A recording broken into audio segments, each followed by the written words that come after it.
চলুন আপনাদের সাথে আজকে চিকেন চাউমিনের একটা চটজলদি রেসিপি শেয়ার করি। তার জন্য প্রথমে চিকেনের সলিড পিসগুলোকে এইভাবে টুকরো টুকরো করে নিয়ে ভালো করে ধুয়ে নিতে হবে। এরপরে এর সাথে আদা আর লাল লঙ্কার পেস্ট, রসুন থেতো করে, গোলমরিচের গুঁড়ো, নুন আর 1 চামচ ভিনেগার দিয়ে ভালো করে মাখিয়ে নিন। আপনারা চাইলে লঙ্কার গুঁড়োও ইউজ করতে পারেন। ভালো করে মাখানোর পরে এবার চাউমিন আমি সিদ্ধ করতে দেব। তার জন্য প্রথমে কড়াইতে জল গরম করতে দিলাম। জল হালকা গরম হয়ে গেলে সেখানে সাদা তেল দিয়ে দিলাম। এরপর 200 গ্রাম মতো চাউমিন আমি সিদ্ধ করতে দিলাম।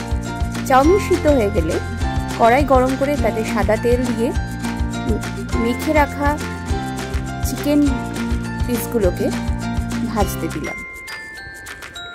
আমি চিকেন ম্যারিনেট করে ওই 15 থেকে 20 মিনিট মতো রেখে দিয়েছিলাম। এরপর চিকেনগুলো ভালো করে ভাজা হয়ে গেলে এবং সিদ্ধ হয়ে গেলে একটা প্লেটে নামিয়ে নিলাম। দেখুন চিকেনগুলো প্রপারলি সিদ্ধ হয়ে গেছে। এরপর ওই গরম কড়াইতে তেল দিয়ে 5 কোয়া মতো রসুন আমি কুচিয়ে নিয়েছিলাম, সেটা দিয়ে দিলাম। রসুনগুলো হালকা ভাজা হয়ে গেলে আমার আগে থেকে কেটে রাখা ক্যাপসিকাম আর গাজর তেলে দিয়ে দিলাম। এরপর পরিমাণ মতো নুন অ্যাড করে ভালোভাবে ক্যাপসিকাম গাজর ভাজতে থাকলাম এবং প্রপারলি ভাজা হয়ে গেলে দেখুন একদম প্রপারলি ভাজা হয়ে গেছে। এরপর লম্বা লম্বা করে কেটে রাখা পেঁয়াজগুলো এবং লঙ্কার কুচি তার মধ্যে দিয়ে দিলাম।